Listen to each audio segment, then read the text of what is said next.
മാധുരപൂർണ്ണ പ്രശോഭിതം ഈ ജീവിതം, ആർദ്രമാം ദൈവസ്നേഹം നിറയും പൂവനം.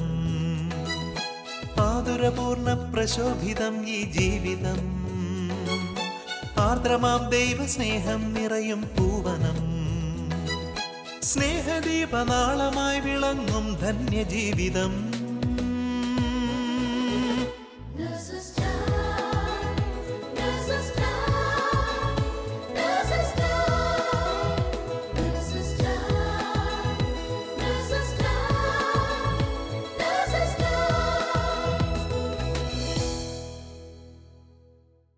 ഈശോ മിശിഹായ്ക്ക് സ്തുതിയായിരിക്കട്ടെ.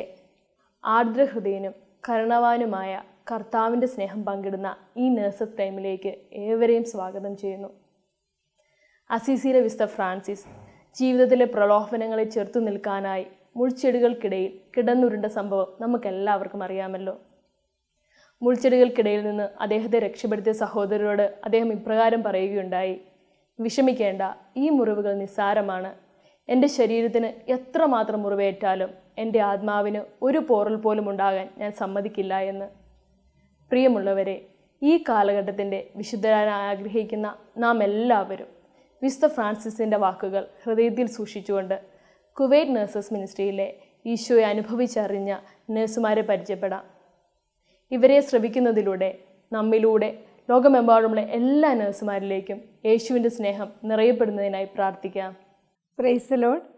വിശുദ്ധ മത്തായിയുടെ സുവിശേഷം 18:20 ഇപ്രകാരം പറയുന്നു: 2-3 പേർ എൻ്റെ നാമത്തിൽ ഒരുമിച്ച് കൂടുന്നവരുടെ മധ്യേ ഞാനുണ്ടായിരിക്കും. ഈ തിരക്കേറിയ പ്രവാസ ജീവിതത്തിനിടയിൽ കുടുംബമായി ഇവിടെ ജീവിക്കുകയും ആതുര ശുശ്രൂഷ മേഖലകളിൽ ജോലി ചെയ്യുകയും ചെയ്യുന്ന കുവൈറ്റ് നഴ്സസ് മിനിസ്ട്രിയോടുകൂടി ചേർന്ന് പ്രവർത്തിക്കുന്ന സഹോദരിമാരുടെ ജീവിത സാക്ഷ്യം നമുക്ക് ഇവിടെ ശ്രവിക്കാം. ഞാൻ മോളി മാത്യു, ഹസ്ബൻഡിൻ്റെ പേര് മാത്യു. ഞങ്ങൾക്ക് 2 കുട്ടികളുണ്ട്. കഴിഞ്ഞ 25 വർഷമായിട്ട് ഞാൻ കുവൈറ്റ് MOHൽ വർക്ക് ചെയ്യുന്നു. എൻ്റെ പേര് മിനി വിൽസൺ, എൻ്റെ ഭർത്താവിൻ്റെ പേര് വിൽസൺ. ഞങ്ങൾക്ക് 3 കുട്ടികളാണുള്ളത്. കഴിഞ്ഞ 25 വർഷമായി കുവൈറ്റിൽ നേഴ്സായി ജോലി ചെയ്യുന്നു. എൻ്റെ പേര് ഷൈനി അനിൽ, ഹസ്ബൻഡ് അനി ജേക്കബ്. ഞങ്ങൾക്ക് 2 മക്കളുണ്ട്. 18 വർഷമായി കുവൈറ്റ് MOHൽ ഞാൻ ജോലി ചെയ്തു വരുന്നു. ഈ കുവൈറ്റ് ജീവിതത്തിനിടയിൽ പല മേഖലകളിലും പ്രമുഖ സ്ഥാനങ്ങൾ വഹിക്കുകയും ചെയ്തിട്ടുള്ള ചേച്ചി ഈ നഴ്സസ് മിനിസ്ട്രിയിലേക്ക് കടന്നു വരുവാനുള്ള സാഹചര്യവും അതുപോലെ തന്നെ കടന്നു വന്നതിന് ശേഷമുള്ള ജീവിതാനുഭവവും ഞങ്ങളുമായി ഒന്ന് പങ്കുവയ്ക്കാമോ? അപ്പസ്തോല പ്രവർത്തനം 16:31 പറയുന്നു: കർത്താവായ യേശുക്രിസ്തുവിൽ വിശ്വസിക്കുവിൻ, നീയും നിൻ്റെ കുടുംബവും രക്ഷ പ്രാപിക്കും എന്നുള്ള ഈ തിരുവചനം എൻ്റെ ജീവിതത്തിൽ വളരെയധികം അർത്ഥവത്തായിട്ടുള്ള ഒന്നാണെന്ന് ഞാൻ മനസ്സിലാക്കുന്നു. ഷൈനി എന്നോട് ചോദിച്ചതുപോലെ ഞാൻ കുവൈറ്റിൽ വരുന്നതിന് മുമ്പ് നഴ്സിംഗ് പഠിച്ചിരുന്ന സമയത്ത് തന്നെ കത്തോലിക്ക നേഴ്സുമാരുടെ ഒരു കൂട്ടായ്മയിൽ പ്രവർത്തിക്കുകയും അന്ന് അത് അറിയപ്പെട്ടിരുന്നത് കാത്തലിക് നേഴ്സസ് ഗിൽഡ് എന്നാണ്. അതിനുശേഷം അന്ന് അത് പ്രവർത്തിച്ചുകൊണ്ടിരുന്നപ്പോൾ ഉണ്ടായിരുന്ന ആ സന്തോഷവും ആ ഒരു തീഷ്ണതയും കുവൈറ്റിലേക്ക് കടന്നു വന്നതിന് ശേഷം നമ്മൾ കുറച്ച് നേഴ്സുമാർ ഒന്നിച്ചു കൂടിയിരുന്ന് പ്രാർത്ഥിക്കുകയും ആ ജീവിതാനുഭവങ്ങളൊക്കെ നമ്മൾ ഷെയർ ചെയ്യുകയും അതിനോട് സമയത്ത് നമുക്കൊരാശയം ഉദിക്കുകയും നമുക്ക് എന്തെങ്കിലും ഒരു പ്രാർത്ഥനാ കൂട്ടായ്മ നേഴ്സസിന് വേണ്ടി തുടങ്ങണം എന്നുള്ള ഒരു ചിന്താഗതി നമുക്ക് വരികയും അങ്ങനെ നമുക്ക് അബ്ബാസിയയിൽ ഒരു ആരാധനാലയം കിട്ടുകയും അന്നേരം നമ്മുടെ ഈ നേഴ്സസ് മിനിസ്ട്രി എന്നൊരു ചിന്താഗതി നമ്മുടെ അച്ഛനുമായിട്ട് അന്നത്തെ വികാരിയുമായിട്ട് പറയുകയും അച്ഛൻ നമുക്ക് വേണ്ട എല്ലാ ആത്മീയ സപ്പോർട്ടും തരികയും കുവൈറ്റ് ബിഷപ്പുമായിട്ട് അതിനെക്കുറിച്ച് പറയുകയും അങ്ങനെ നേഴ്സസ് മിനിസ്ട്രി എന്നൊരു ആരാധനാ കൂട്ടായ്മ നമുക്ക് കിട്ടുകയും ചെയ്തു. അതിൽ ചേർന്ന് പ്രവർത്തിക്കാൻ തുടങ്ങിയതിന് ശേഷം ഞാൻ വളരെയേറെ സന്തോഷം അനുഭവിക്കുന്നുവെന്ന് എനിക്ക് തോന്നുന്നു. മോളി ചേച്ചിയിൽ നിന്ന് കുവൈറ്റ് നഴ്സസ് മിനിസ്ട്രിയുടെ ആരംഭ കാലഘട്ടങ്ങളെക്കുറിച്ച് മനസ്സിലാക്കുവാൻ സാധിച്ചതിൽ ഒത്തിരിയേറെ സന്തോഷം തോന്നുന്നു.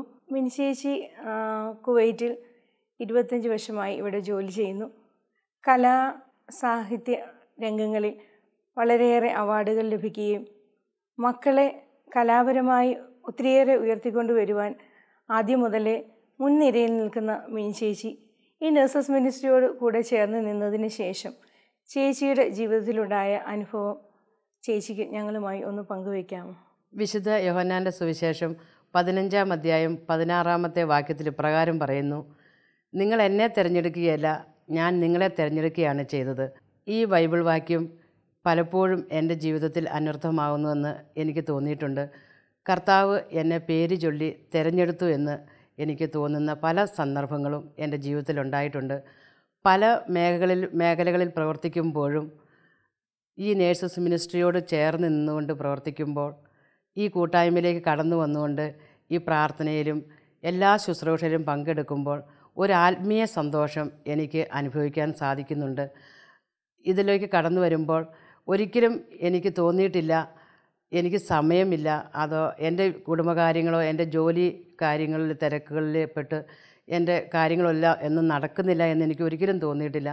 പക്ഷേ അതിൽ ഉപരിയായി കൂടുതൽ ഊർജം എൻ്റെ ജീവിതത്തിലേക്ക് എനിക്ക് ലഭിക്കുന്നതായിട്ട് എനിക്ക് പലപ്പോഴും അനുഭവപ്പെട്ടിട്ടുണ്ട്.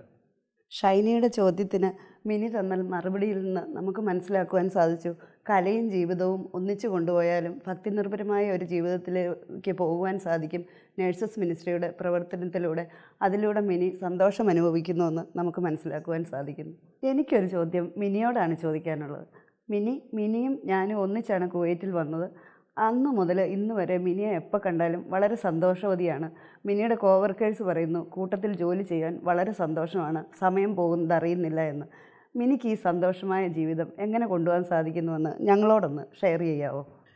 തീർച്ചയായിട്ടും ഈ സന്തോഷവും സമാധാനവും അനുഭവിക്കാൻ സാധിക്കുന്നത് എനിക്ക് തോന്നുന്നത് ഇതിന് പിന്നിൽ പല കാരണങ്ങളുമുണ്ട്. ഒന്നാമതായി എനിക്ക് എടുത്തു പറയാൻ ഉള്ളത് എൻ്റെ കുടുംബത്തിലെ സമാധാനം തന്നെയാണ്. എൻ്റെ ജീവിത പങ്കാളിയിൽ നിന്ന് ലഭിക്കുന്ന പിന്തുണ, അതുപോലെ തന്നെ എൻ്റെ കുഞ്ഞുങ്ങൾ അവരും സമയം ക്രമീകരിച്ച് അവരുടെ എല്ലാ കാര്യങ്ങളും ചെയ്യുന്നത് പോലെ എനിക്ക് തോന്നാറുണ്ട്. പിന്നെ രണ്ടാമതായി ഈ നേഴ്സസ് മിനിസ്ട്രിയിലേക്ക് കടന്നു വന്നതിന് ശേഷം അവിടുത്തെ എല്ലാവരുടെയും കൂട്ടായ്മയും പരസ്പര സ്നേഹവും അത് എൻ്റെ വ്യക്തി ജീവിതത്തിലും അതുപോലെ തന്നെ എൻ്റെ ജോലി മേഖലയിലാണെങ്കിലും എനിക്ക് കർത്താവിൻ്റെ സന്തോഷവും സമാധാനവും അനുഭവിക്കാൻ പല അവസരങ്ങളും ഉണ്ടായിട്ടുണ്ട്. അതുപോലെ തന്നെ എൻ്റെ കൂടെ ജോലി ചെയ്യുന്നവർ കർത്താവിനെ കൂടുതൽ പങ്കുവയ്ക്കുകയും അതുപോലെ തന്നെ അവരുടെ ആവശ്യങ്ങൾ അറിഞ്ഞ് പ്രവർത്തിക്കാൻ എനിക്ക് പല അവസരങ്ങളും ലഭിക്കുകയും ചെയ്തിട്ടുണ്ട്. അതിനെല്ലാം കാരണം നേഴ്സസ് മിനിസ്ട്രിയിലേക്ക് കടന്നു വന്നുകൊണ്ട് അവിടെ കിട്ടുന്ന ആ ഒരു സന്തോഷവും സമാധാനവും തന്നെയാണ് എൻ്റെ വിവിധ മേഖലകളിൽ ജോലിസ്ഥലത്തും കുടുംബജീവിതത്തിലും എല്ലാം സന്തോഷത്തോടും സമാധാനത്തോടു കൂടി ഇരിക്കാൻ സാധിക്കുന്നുവെന്ന് എനിക്ക് ഉറപ്പിച്ച് പറയാൻ സാധിക്കും. ഷൈനി, നമ്മൾ തമ്മിൽ ഒത്തിരിയേറെ വർഷത്തെ അനുഭവ പരിചയമുണ്ട്. അതിൻ്റെ വെളിച്ചത്തിലാണ് ഇപ്പോൾ ഞാനൊരു ചോദ്യം ചോദിക്കുന്നത്. ഷൈനിക്ക് ഏതൊരവസ്ഥയിലും ഏത് വിഷമഘട്ടങ്ങളിലും മറ്റുള്ളവരുടെ സന്നിധിയിലേക്ക് കടന്നു ചെല്ലാൻ യാതൊരു മടിയും കൂടാതെ കടന്നു ചെല്ലാൻ ഒരു നല്ല മനസ്സ് ഷൈനിയിൽ കാണുന്നുണ്ട്. അത് ഈ കുടുംബജീവിതവും ജോലിയും അതുപോലെ തന്നെ നമ്മുടെ നേഴ്സസ് കൂട്ടായ്മ എല്ലാം വെച്ചുകൊണ്ട് എങ്ങനെ മുന്നോട്ട് നയിക്കാൻ സാധിക്കുന്നുവെന്ന് ഞങ്ങളോടൊന്ന് വിശദീകരിച്ച് തരാമോ? ചേച്ചി എന്നോട് ചോദിച്ചതുപോലെ ആദ്യ കാലഘട്ടങ്ങളിൽ മുതൽ മറ്റുള്ളവർക്ക് വേണ്ടി ഒത്തിരിയേറെ സഹായങ്ങൾ ചെയ്യുവാൻ ദൈവം എനിക്കൊരു കൃപ നൽകിയിരുന്നു. എന്നാൽ ഈ നേഴ്സസ് മിനിസ്ട്രിയോട് ചേർന്ന് ആത്മീയമായി വളർന്നതിന് ശേഷം ഞാൻ മനസ്സിലാക്കുന്നു, എന്നെ ശക്തനാക്കുന്ന ഈശോ എന്നിലൂടെ പ്രവർത്തിക്കുന്നത് കൊണ്ടാണ് എനിക്ക് ഇത്രയേറെ കാര്യങ്ങൾ ചെയ്യുവാൻ സാധിക്കുന്നതെന്ന്. അതിൽ ഞാൻ പ്രത്യേക ഒരു ആത്മീയ സന്തോഷവും കണ്ടുമുട്ടുന്നു. അതുപോലെ തന്നെ എൻ്റെ കുടുംബത്തിൽ നിന്നുള്ള ഫുൾ സപ്പോർട്ട്, ഏത് കാര്യങ്ങൾ ചെയ്യുവാൻ എന്നെ മുന്നേക്ക് വിടുന്ന എൻ്റെ ജീവിത പങ്കാളിയും മക്കളും എനിക്ക് ഒത്തിരിയേറെ പ്രചോദനവും സന്തോഷവും പകർന്നു തരുന്നു. അതുപോലെ തന്നെ ജോലി മേഖലകളിലും ഞാൻ ഏത് കാര്യങ്ങൾ ചെയ്യുമ്പോഴും എൻ്റെ കൂട്ടുകാരും സഹപ്രവർത്തകരും എന്നെ എപ്പോഴും പ്രോത്സാഹിപ്പിക്കുകയും മറ്റുള്ളവർക്ക് വേണ്ടി സഹായം ചെയ്യുവാനുള്ള എൻ്റെ ആ കഴിവിനെ അവരെപ്പോഴും നന്ദിയോടെ ഓർക്കുകയും എന്നെ പ്രോത്സാഹിപ്പിക്കുകയും ചെയ്യാറുണ്ട്. ഷൈനി ഇപ്പോൾ വിശദീകരിച്ചു. പൊതുപ്രവർത്തനങ്ങളിലേക്ക് പോകുവാനുള്ള ഒരു പ്രചോദനം കൂടുതലായിട്ട് കിട്ടാൻ തുടങ്ങി നേഴ്സസ് മിനിസ്ട്രിയിൽ വന്നതിൻ്റെ ശേഷം എന്ന്. ആ ഒരു പ്രചോദനമാണോ ആദ്യകാലങ്ങളിൽ ഈ നേഴ്സസ് മിനിസ്ട്രിയുടെ യഥാർത്ഥ പ്രവർത്തനങ്ങൾ എങ്ങനെയെന്ന് മനസ്സിലാക്കുവാൻ ദുബായിലേക്ക് കടന്നു ചെല്ലുവാനും അവിടെ ചെന്നത് മനസ്സിലാക്കി വരുവാനും അവർ നമ്മളെ ക്ഷണിച്ചപ്പോൾ നമ്മുടെ അച്ഛൻ നമ്മളോട് പോകാൻ പറഞ്ഞപ്പം ഞങ്ങൾ ഒരുമാതിരി നേതൃസ്ഥാനത്തുള്ള എല്ലാവരും അതിൽ നിന്ന് പിൻവാങ്ങിയപ്പോൾ ഞങ്ങളുടെ പ്രശ്നങ്ങൾ, ജീവിത പ്രശ്നങ്ങൾ, കുട്ടികളുടെ വിദ്യാഭ്യാസം ഇതൊക്കെ കൊണ്ട് ഞങ്ങൾ പിൻവാങ്ങിയപ്പോൾ ഷൈനി അതിന് പോകാൻ തയ്യാറായത് ആ ഒരു കാര്യത്തെക്കുറിച്ച് ഒന്ന് പറയാമോ? ദുബായ് നേഴ്സസ് മിനിസ്ട്രിയിലെ സഹോദരങ്ങൾ കുവൈറ്റ് നേഴ്സസ് മിനിസ്ട്രി ആരംഭിക്കുന്നതിനെ പറ്റി നമ്മളോട് സംസാരിക്കുകയും അവിടേക്ക് ക്ഷണിക്കുകയും ചെയ്തപ്പോൾ ഇവിടുത്തെ പ്രത്യേക സാഹചര്യത്തിൽ എക്സിറ്റ് പേപ്പർ കിട്ടുകയോ ലീവ് കിട്ടുകയോ സാധ്യമല്ല എന്ന് എല്ലാവർക്കും അറിയാം. എന്നാൽ ഈ നേഴ്സസ് മിനിസ്ട്രിയുടെ ലേബലിൽ തന്നെ ഞാൻ നേഴ്സിംഗ് ഡയറക്ടറെ സമീപിക്കുകയും ഈ കാര്യങ്ങൾ സത്യസന്ധമായി അവരുമായി ഷെയർ ചെയ്യുകയും ചെയ്തപ്പോൾ എനിക്ക് ലീവ് തരികയും ദുബൈയിൽ പോയി അവരനുഭവിക്കുന്ന ആ സന്തോഷവും നേഴ്സസ് മിനിസ്ട്രി കൂട്ടായ്മയിലുള്ള അവിടെ ആ സ്നേഹവും കണ്ടപ്പോൾ ഇവിടെയും ആ ഈശോയിലുള്ള ആ സ്നേഹവും അനുഭവവും മറ്റുള്ളവരിലേക്ക് പകർന്നു കൊടുക്കുവാനും ഇവിടെയും ആ സന്തോഷം നേടിയെടുക്കുവാനും ഞാൻ ആഗ്രഹിച്ചു. ഇതിൻ്റെയൊക്കെ പിന്നിൽ ഒത്തിരി പേരുടെ പ്രാർത്ഥനകളും അതുപോലെ തന്നെ എൻ്റെ കുടുംബത്തിൽ നിന്നുള്ള സപ്പോർട്ടും എനിക്കുണ്ടായിരുന്നു. പരിശുദ്ധാത്മാവിൻ്റെ പ്രത്യേക കൃപയാൽ അമ്മയുടെ മാധ്യസ്ഥത്താൽ ഇന്നും ഞാൻ ലീവ് ചോദിക്കുമ്പോൾ എനിക്ക് പല സ്ഥലങ്ങളിൽ പോകുവാൻ ഈശോ എന്നെ അനുവദിക്കുന്നു. ഞാനിപ്പോഴും ഓർക്കുന്നു അന്നത്തെ ആ സാഹചര്യം. ഷൈനിയെ പോകാൻ വേണ്ടിയിട്ട് നമ്മൾ നിർബന്ധിക്കുകയും അതിന് പെർമിഷൻ കിട്ടാൻ വേണ്ടിയിട്ട് കൂട്ടായി ഇരുന്ന് മധ്യസ്ഥ പ്രാർത്ഥനയിൽ പ്രാർത്ഥിക്കുകയും അതിൻ്റെ വെളിച്ചത്തിൽ ഷൈനിക്ക് ലീവ് പെർമിറ്റും എക്സിറ്റ് പേപ്പറും കിട്ടിയതുമൊക്കെ. പിന്നീട് ഷൈനി ദുബായിലേക്ക് പോവുകയും അവിടെ ചെന്ന് അവരുടെ പ്രവർത്തനങ്ങൾ, നേഴ്സസ് മിനിസ്ട്രിയിൽ അവർ ചെയ്യുന്ന കാര്യങ്ങൾ, അവരുടെ ജീവിതത്തിലെ സന്തോഷങ്ങൾ ഒക്കെ കണ്ട് മനസ്സിലാക്കി ഇവിടെ വന്ന് ഞങ്ങൾക്കത് പറഞ്ഞു തരികയും നമുക്ക് ഈ മിനിസ്ട്രി അവർ കൊണ്ടുപോകുന്നത് പോലെ തന്നെ മുമ്പോട്ട് കൊണ്ടുപോകണമെന്ന് പറഞ്ഞു തരികയും ചെയ്തു. ഈ സാഹചര്യത്തിൽ ഇത് സംഭവിച്ചത് എങ്ങനെയെന്ന് ഞങ്ങൾ മനസ്സിലാക്കുന്നത് അസാധ്യ കാര്യങ്ങൾ സാധിച്ചു തരുന്ന ഈശോ തമ്പുരാൻ നമ്മോടൊപ്പമുണ്ട്, നമ്മുടെ എല്ലാ കാര്യങ്ങളിലും നമുക്ക് തുണയായിട്ടുണ്ട് എന്ന പൂർണ്ണമായ വിശ്വാസമാണ്. ഇതിനായി ദൈവത്തിന് നമുക്ക് നന്ദി പറയാം. നഴ്സസ് മിനിസ്ട്രിയിലേക്ക് വിളിക്കപ്പെട്ട ഓരോ നഴ്സും ഒരു വിശുദ്ധിയായി തീരണം. വിശുദ്ധ മദർ തെരേസ നമുക്ക് കാണിച്ചു തന്ന മാതൃകയിൽ നാം ശുശ്രൂഷിക്കുന്ന ഓരോ രോഗിയിലും ഈശോയെ കണ്ടുകൊണ്ട് ശുശ്രൂഷിക്കുവാനും മറ്റുള്ളവർക്ക് ഈശോയെ പകർന്നു നൽകുവാനും സന്തോഷവും സമാധാനവും ചേർന്ന ഒരു സാഹചര്യം സൃഷ്ടിക്കുവാനും പരിശുദ്ധാത്മാവിൻ്റെ അഭിഷേകത്താൽ സകല വിശുദ്ധരുടെയും മാധ്യസ്ഥത്താൽ പരിശുദ്ധ അമ്മയുടെ മാധ്യസ്ഥത്താൽ ഈ നഴ്സസ് മിനിസ്ട്രിയോട് ചേർന്ന് നിന്നുകൊണ്ട് പ്രവർത്തിക്കുവാൻ നമ്മളെ ദൈവം അനുഗ്രഹിക്കട്ടെ. ഈശോ മിശിഹായ്ക്ക് സ്തുതിയായിരിക്കട്ടെ.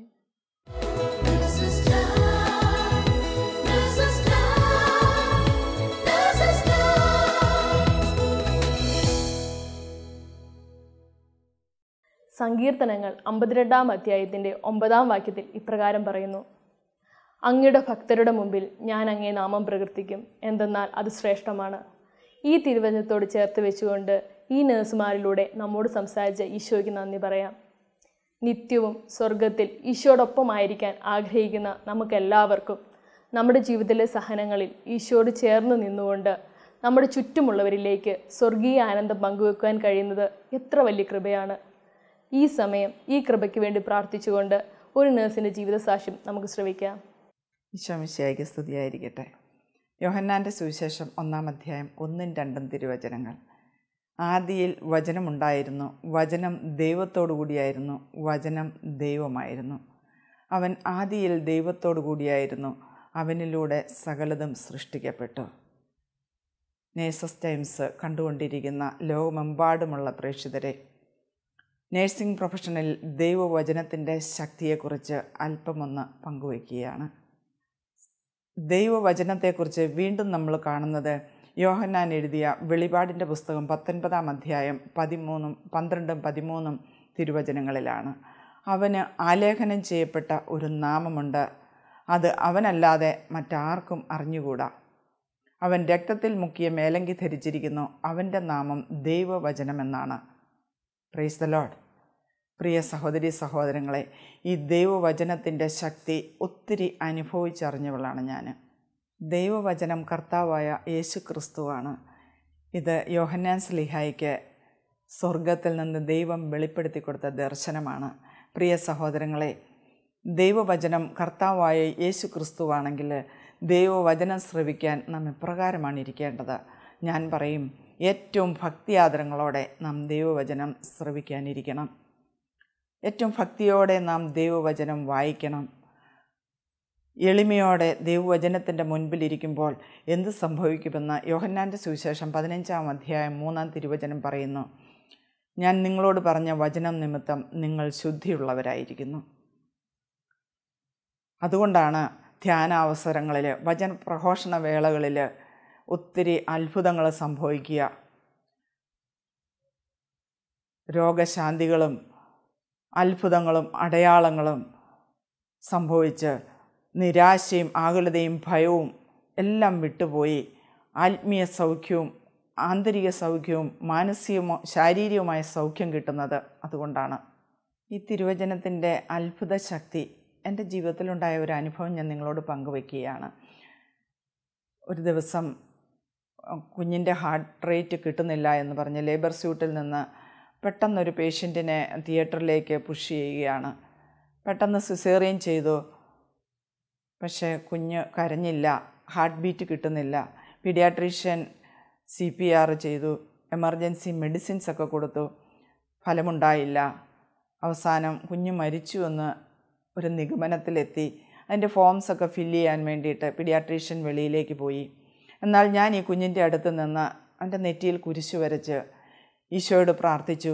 എൻ്റെ മനസ്സിലൂടെ കടന്നുപോയത് യോഹന്നാൻ്റെ സുവിശേഷം 11-ാം അധ്യായത്തിലുള്ള മരിച്ച ലാസറിനെ ഉയർപ്പിച്ച ആ ഒരു രംഗമായിരുന്നു.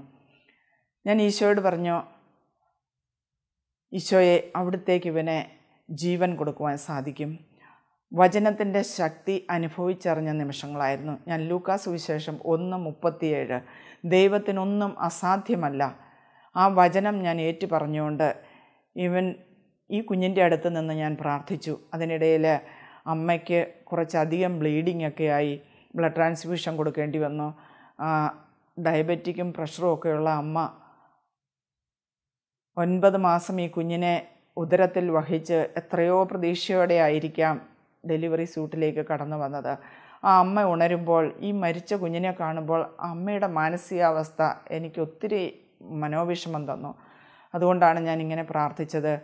അത്ഭുതമെന്ന് പറയട്ടെ, കുറച്ച് കഴിയുമ്പോൾ ഞാൻ ഈ കുഞ്ഞിൻ്റെ അടുക്ക വീണ്ടും വരുമ്പോൾ അവൻ്റെ നെഞ്ചിൽ ഇടതുവശത്തായിട്ട് ഞാൻ ഒരു കുഞ്ഞ് തിളക്കം കാണുകയാണ്. എനിക്ക് തോന്നിയത് മൈൽഡായിട്ട് ഹാർട്ട് ബീറ്റ് അടിക്കുകയാണ്. ഞാൻ പെട്ടെന്ന് എനിക്ക് കൈവച്ചപ്പോഴൊക്കെ എനിക്ക് തോന്നുന്ന ഹാർട്ട് ബീറ്റ് ഉണ്ട്. പക്ഷേ ഞാൻ അനസ്തെറ്റിസ്റ്റിനോട് പറഞ്ഞപ്പോൾ അനസ്തെറ്റിസ്റ്റ് പറഞ്ഞു, നിൻ്റെ ആഗ്രഹമാണ്, ഓൾറെഡി പീഡിയാട്രീഷ്യൻ പറഞ്ഞിട്ട് പുറത്ത് പോയതല്ലേ. ഞാൻ പറഞ്ഞു, ഇല്ല ഡോക്ടറെ, ഒന്നുകൂടെ വന്ന് നോക്കണം. വീണ്ടും 17 മിനിറ്റുകൾക്ക് ശേഷം ഡോക്ടർ ചെക്ക് ചെയ്തിട്ട് പെട്ടെന്ന് ഞങ്ങൾ പീഡിയാട്രീഷ്യനെ വിളിച്ചു. വന്നു. അപ്പം വളരെ ഫീബിളായിട്ട് ഹാർട്ട് ബീറ്റ് അടിക്കുന്നുണ്ടെന്ന് മനസ്സിലായി. വീണ്ടും ഇൻറ്റുബേറ്റ് ചെയ്ത് കൊച്ചിനെ നിയോനേറ്റൽ ICUയിലേക്ക് മാറ്റിയാണ് ചെയ്ത്. അവൻ മിടുക്കനായിട്ട് യേശുവിൻ്റെ മകനായിട്ട് ഡിസ്ചാർജായിട്ട് ഹോസ്പിറ്റലിൽ നിന്ന് പോയി. ഹല്ലേലൂയ. പ്രിയ സഹോദരങ്ങളെ, വചനത്തിൻ്റെ ശക്തി ഒന്നുകൊണ്ട് മാത്രമാണ്. വചനം ഒരിക്കലും പരാജയപ്പെടുകയില്ല. വീണ്ടും ഒത്തിരി സംഭവങ്ങൾ എൻ്റെ ജീവിതത്തിലുണ്ടായിട്ടുണ്ട്. വചനം നമ്മുടെ ഹൃദയത്തിലുണ്ടെങ്കിൽ ഒരു തിന്മയ്ക്കും നമ്മളെ തോൽപ്പിക്കാൻ സാധിക്കുകയില്ല, ഒരു തിന്മയും നമ്മളെ തൊടുകയില്ല. എൻ്റെ ജീവിതത്തിൽ ഒരു സംഭവം കൂടി ഞാൻ നിങ്ങളോട് പങ്കുവയ്ക്കുകയാണ്. ഞാൻ ബോംബെയിൽ നേഴ്സിംഗ് കഴിഞ്ഞിട്ട് മിഡ്വൈഫറിക്ക് പോകുവാൻ വേണ്ടിയിട്ട് വരുമ്പോൾ 1 മാസം ഞങ്ങൾക്ക് ഇടവേളയുണ്ടായിരുന്നു. ആ സമയത്ത് ഞാനും എൻ്റെ ഫ്രണ്ട്സും കൂടി ഒരു നേഴ്സസ് ബ്യൂറോയിൽ പേര് രജിസ്റ്റർ ചെയ്ത് പ്രൈവറ്റ് ഡ്യൂട്ടി ചെയ്യുവാൻ പോയി. അവിടെ ഒരു പേഷ്യൻ്റെയാണ് നമുക്ക് ലഭിക്കുക. ഏറ്റവും സീരിയസ് ആയിട്ട് മരിക്കാറായി കിടക്കുന്ന ഒരു പേഷ്യൻ്റ്, അല്ലെങ്കിൽ ഇൻറ്റൻസീവ് കെയർ ആവശ്യമുള്ള ഒരു രോഗിയാണ് നമുക്ക് കിട്ടുക. അങ്ങനെ പോകുമ്പോൾ ഒരു ഗവൺമെൻറ് ഹോസ്പിറ്റൽ ഐസൊലേറ്റഡ് റൂമിൽ 38 വയസ്സുള്ള ഒരു മറാഠി പേഷ്യൻറ്റിനെയാണ് എനിക്ക് കിട്ടിയത്. അവൾ വിവാഹം കഴിഞ്ഞ് രാത്രി ഇരുട്ടത്ത് പുറത്തെവിടെയോ പോയപ്പോൾ എന്തോ കണ്ട് ഭയപ്പെട്ട് അന്ന് മുതൽ മിണ്ടാതായതാണ്. അന്ന് മുതൽ ഹോസ്പിറ്റലിലാണ്. അച്ഛനും അമ്മയും അവളെ ശുശ്രൂഷിക്കുന്നു. ഭർത്താവ് ഉപേക്ഷിച്ചിട്ട് പോയി. അങ്ങനെയൊരു പേഷ്യൻറ്റിനെയാണ് എനിക്കന്ന് ഡ്യൂട്ടിക്ക് കിട്ടിയത്. എൻ്റെ റൊട്ടീൻ ജോലിയൊക്കെ കഴിഞ്ഞിട്ട് ഞാൻ രാത്രി 11:30 ആ മുറിയിൽ പ്രാർത്ഥിക്കാനിരിക്കുമ്പോൾ ഇവൾ ഒത്തിരി കണ്ണുമിഴിച്ച് എൻ്റെ നേരെ ആക്രോശിക്കുകയും ഒച്ച വെക്കുകയും ബഹളം വെക്കുകയും അവളെ കൈയും കാലും കെട്ടിയിട്ടിരിക്കുന്ന പേഷ്യൻ്റാണെങ്കിലും അതൊക്കെ പൊട്ടിച്ച് അവൾ എൻ്റെ നേരെ വരികയൊക്കെ ചെയ്യുമായിരുന്നു. അന്ന് എനിക്ക് ഇത്രയ്ക്കൊന്നും അറിയത്തില്ലായിരുന്നു. എങ്കിലും ഒരു തിന്മയുണ്ടെന്ന് എനിക്ക് മനസ്സിലായി. 11:45 ഞാൻ പെട്ടെന്ന് ഡോറ് തുറന്ന് പുറത്തേക്ക് പോയി നേഴ്സസ് സ്റ്റേഷനിൽ ചെന്ന് നേഴ്സുമാരെ കണ്ട് അവരോട് ചോദിച്ചു, ഈ രോഗിക്ക് എന്ത് അസുഖമാണെന്ന്. അപ്പോൾ ആ നേഴ്സുമാർ എന്നോട് പറയുകയാണ്, സിസ്റ്ററെ, ഞങ്ങൾ നിന്നെ ഒന്ന് കാണുവാനിരിക്കുമായിരുന്നു. കാരണം ഈ ഒരാഴ്ചയായിട്ട് ഈ പേഷ്യൻറ്റിനെക്കുറിച്ച് ഒരു കംപ്ലൈൻറ്റും അവർക്ക് കിട്ടുന്നില്ല. അല്ലെങ്കിൽ അമ്മ ഓടിപ്പോയി അവരെ വിളിക്കുന്നതാണ് പേഷ്യൻ്റ് ഉരുണ്ട് താഴെയൊക്കെ വീഴുമ്പോൾ. അല്ലെ രാത്രി നോക്കണമെന്ന് പറയുന്നത്. ഞങ്ങൾ നിന്നെ ഒന്ന് കാണാനിരിക്കുകയാണ്. ആരാണ് ഈ പേഷ്യൻറ്റിനെ ഈ ഒരാഴ്ച നോക്കിയെന്ന് കാണാൻ. ഞങ്ങൾ ഇതിനെ പേടിച്ചിട്ട് ഞങ്ങൾ പുറത്തുകൂടിയാണ് ചോറുണ്ണാൻ പോലും പോകുന്നതെന്ന്. പ്രിയ സഹോദരങ്ങളെ, എനിക്ക് നിങ്ങളോട് പറയാനുണ്ട്, വചനത്തിൻ്റെ ശക്തി ഒന്നുകൊണ്ട് മാത്രമാണ് ഇതുപോലെയുള്ള അപകടഘട്ടങ്ങളിൽ നിന്നെല്ലാം നമ്മൾ രക്ഷപ്പെടുക. നമ്മൾ പലതരത്തിലുള്ള രോഗികളെ ശുശ്രൂഷിക്കുന്നവരാണ്. നമ്മൾ വചനം വായിക്കണം, വചനം ധ്യാനിക്കണം. പരിശുദ്ധ അമ്മയെപ്പോലെ എളിമയോടെ വചനത്തിൻ്റെ മുമ്പിൽ ആയിരിക്കണം. അതിന് നമ്മൾ സമയം കണ്ടെത്തണം. നമ്മൾ ഹൃദയത്തിൽ വചനം സംഗ്രഹിച്ചുകൊണ്ട് നമ്മൾ കടന്നു പോകുന്ന രോഗികളുടെ അടുക്കൽ പോകുമ്പോൾ വചനം പറഞ്ഞുകൊണ്ട് അവരെ ശുശ്രൂഷിക്കുമ്പോൾ അതിൻ്റെ ശക്തി ഒന്ന് വലുതാണ്. ആ മരുന്നിലൂടെ നമ്മുടെ ഒരു സ്പർശനത്തിലൂടെ പോലും രോഗികളിലേക്ക് വചനത്തിൻ്റെ ശക്തി, കർത്താവായ യേശു ക്രിസ്തുവിൻ്റെ ജീവൻ്റെ ശക്തി കടന്നു ചെല്ലും. നമുക്കറിയാം, ഒരു അന്ധകാര ശക്തിക്കും ആ വെളിച്ചത്തെ മറികടക്കാനാവില്ല. പ്രിയ സഹോദരങ്ങളെ, എനിക്കൊരു കാര്യം പറയാനുള്ളത്, നമ്മൾ ജോലിക്ക് പോകുമ്പോൾ വചനം വായിച്ച് നമ്മൾ അസൈൻ ചെയ്യുന്ന എല്ലാ ജോലികളും ഈശോയ്ക്ക് സമർപ്പിച്ചിട്ട് പോകുന്നു. ഞാൻ ചെയ്യുന്ന ഒരു കാര്യം, ഞാൻ പഞ്ച് ചെയ്യുമ്പോൾ തന്നെ ഹോസ്പിറ്റലിലേക്ക് പ്രവേശിക്കുമ്പോൾ നെറ്റിയിൽ കുരിശ് വരച്ചിട്ടാണ് കയറുക. പഞ്ച് ചെയ്യുമ്പോൾ, കർത്താവെ, അവിടത്തേക്ക് ഹിതമുള്ളത് മാത്രം ചെയ്യുവാൻ എന്നെ അനുഗ്രഹിക്കണമേ എന്ന് പറഞ്ഞുകൊണ്ടാണ് ഞാൻ അവിടേക്ക് പ്രവേശിക്കുക. ഇത് നമ്മുടെ ഒരു ബലി പോലെയാണ്. നമ്മൾ അർപ്പിക്കുന്ന ദിവ്യബലി പോലെ തന്നെയാണ് നമ്മൾ അർപ്പിക്കുവാൻ പോകുന്ന നമ്മുടെ ജോലി മേഖലയും. നമ്മൾ ജോലി മണ്ഡലത്തിലേക്ക് പ്രവേശിക്കുമ്പോൾ, ഞാൻ തിയേറ്ററിൽ കയറുമ്പോൾ, ഞാൻ ചെയ്യുന്ന തിയേറ്ററിൽ ഞാനൊരു 3 നന്മ നിറഞ്ഞ മറിയം ചൊല്ലി ആ പ്രിപ്പറേഷൻ റൂമിൽ, സ്ക്രബ് റൂമിൽ, OT ഇൻസൈഡിൽ എല്ലാം ഞാനൊന്ന് നടക്കും. പോകുന്ന വഴി സെക്ഷൻ ഓക്കെ ആണോ, മെഷീൻസ് എല്ലാം ഓക്കെ ആണോ, ആ ടച്ച് ചെയ്യുന്ന ഓരോന്നിലും ഒരു കുരിശ് വരച്ചുകൊണ്ട് ആ നേരം 3 നന്മ നിറഞ്ഞ മറിയം ചെല്ലുമ്പോൾ നമുക്ക് ആ ഫുൾ ഏരിയാസ് കവർ ചെയ്യാൻ സാധിക്കും. അത് കഴിഞ്ഞ് സ്ക്രബാണെങ്കിൽ സ്ക്രബ് ചെയ്ത് ഇൻസ്ട്രുമെൻറ്റ്സ് റെഡിയാക്കി കഴിഞ്ഞ് അതിലൊരു കുരിശ് വരച്ച് യേശുവിൻ്റെ കുരിശിൻ്റെ അടയാളമിടും. സർവ്വ തിന്മകളെയും അതിജീവിക്കുന്ന യേശുവിൻ്റെ കുരിശ് വരച്ച ആ ഇൻസ്ട്രുമെൻ്റ് കൊണ്ട് ഒരു കോംപ്ലിക്കേഷൻസും സർജറിയിൽ വരാതെ സക്സസ് ആയിട്ട് ഓപ്പറേഷൻ ചെയ്യുവാൻ, ആ രോഗി സക്സസ് ആയിട്ട് നല്ല ആരോഗ്യം പ്രാപിച്ച് കടന്നു പോകാൻ പ്രാർത്ഥിക്കും. അതുപോലെ തന്നെ നമ്മുടെ ജോലി കഴിഞ്ഞും നമ്മൾ ഓടിപ്പോകരുത്. നമ്മൾ പോകുമ്പോൾ ദൈവത്തിന് നന്ദി പറഞ്ഞുകൊണ്ട് പോവുക. വചനം, അറിയാവുന്ന വചനം, നമ്മൾ വചനം മനഃപ്പാഠമാക്കണമെന്ന് ഞാൻ പറയും. കാരണം വചനം നമുക്ക് എന്നേക്കും ആവശ്യമാണ്. ആകാശവും ഭൂമിയും കടന്നു പോകും, എന്നാൽ വചനം ഒരിക്കലും കടന്നു പോവുകയില്ല. ആ മാറ്റമില്ലാത്ത കർത്താവിൻ്റെ വചനം നമ്മൾ ഹൃദയത്തിൽ സംഗ്രഹിച്ചുകൊണ്ട് നമ്മൾ ഓരോ ദിവസവും ജോലിക്ക് പോകണം. ഓപ്പറേഷൻ തിയേറ്ററിൽ സർജറി തുടങ്ങുമ്പോൾ ഇവിടുത്തെയൊക്കെ ഡോക്ടേഴ്സ്, പ്രത്യേകിച്ച് അറബിക് ഡോക്ടേഴ്സ്, എപ്പോഴും അവരുടെ പ്രാർത്ഥന ചൊല്ലിയിട്ടാണ് തുടങ്ങുക. ഓരോ സർജറിയും കഴിഞ്ഞു പോയി കമന്ന് കടന്ന് സാഷ്ടാംഗം വീണ് പ്രാർത്ഥിക്കുന്ന ഡോക്ടേഴ്സിനെ ഞാൻ കണ്ടിട്ടുണ്ട്. ആ സമയങ്ങളിൽ അവർ പ്രാർത്ഥിച്ചുകൊണ്ടിരിക്കുമ്പോൾ പ്രാർത്ഥിക്കുന്ന ആ നേരത്ത് ഞാൻ യേശുവേ സ്തോത്രം പറഞ്ഞാണ് ഞാൻ എൻ്റെ നൈഫും എടുത്തു കൊടുക്കുക. അവർ പ്രാർത്ഥിക്കുമ്പോൾ നമ്മളും പ്രാർത്ഥിക്കണം, നമ്മുടെ ഈശോയോട് നമ്മൾ പ്രാർത്ഥിക്കണം. അതൊരു മനഃപ്പാഠമാക്കണം. ഓരോ സർജറി കഴിഞ്ഞ് അവർ കുമ്പിട്ട് പ്രാർത്ഥിക്കുമ്പോൾ നമ്മൾ ഓരോ സർജറി കഴിഞ്ഞ് ആ പേഷ്യൻറ്റിനെ സമർപ്പിച്ച് പ്രാർത്ഥിക്കണം. അതുപോലെ കമ്പ്യൂട്ടറാണോ നമ്മൾ ഉപയോഗിക്കുന്നത്, ആ കമ്പ്യൂട്ടറിൽ, എനിക്കധികം കമ്പ്യൂട്ടറൊന്നും അറിയത്തില്ല, പക്ഷേ ആ കമ്പ്യൂട്ടറിൽ പാസ്വേഡ് അടിച്ചു കഴിഞ്ഞാൽ ഉടനെ ഞാൻ ആ മൗസ് എടുത്ത് ഒരു കുരിശടയാളം വരയ്ക്കും. അതിൽ ചെയ്യുന്നതെല്ലാം പിന്നെ കറക്റ്റായിട്ടേ പോവുകയുള്ളൂ.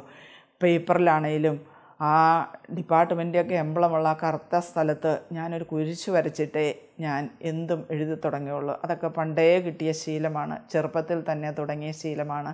നമുക്ക് കിട്ടിയ നല്ല ശീലങ്ങളെ നമുക്ക് മുറുകെ പിടിക്കാം, നമ്മുടെ സഭയോട് ചേർന്ന് നിൽക്കാം. ഈ കത്തോലിക്ക സഭയിൽ നമുക്ക് ജനിക്കുവാൻ കൃപ തന്ന ദൈവത്തിന് നമുക്ക് നന്ദി പറയാം. നമ്മളെ ദൈവത്തിലേക്ക് അടുപ്പിച്ച എല്ലാ മക്കളെയും, പ്രത്യേകിച്ച് നമ്മുടെ മാതാപിതാക്കളെ, മിത്രാദികളെ, നമ്മുടെ വൈദികരെ, സന്യസ്തരെ, നമ്മുടെ ദേവാലയത്തിൽ നമ്മൾ വചനം കേട്ടിട്ടുള്ള എല്ലാ മക്കളെയും സമർപ്പിച്ചുകൊണ്ട് നമുക്ക് പ്രാർത്ഥിക്കാം. വചനം എന്നേക്കും ജീവിക്കും. ആ വചനം സ്വീകരിക്കുവാൻ, ഹൃദയത്തിൽ സ്വീകരിക്കുവാൻ എല്ലാ നേഴ്സുമാരെയും, ഇത് കേട്ടുകൊണ്ടിരിക്കുന്ന ലോകമെമ്പാടുമുള്ള നേഴ്സസ് ടൈംസ് ശ്രവിക്കുന്ന എല്ലാ മക്കളെയും യേശു ക്രിസ്തു അനുഗ്രഹിക്കട്ടെ എന്ന് പ്രാർത്ഥിച്ചുകൊണ്ട് ആമേൻ.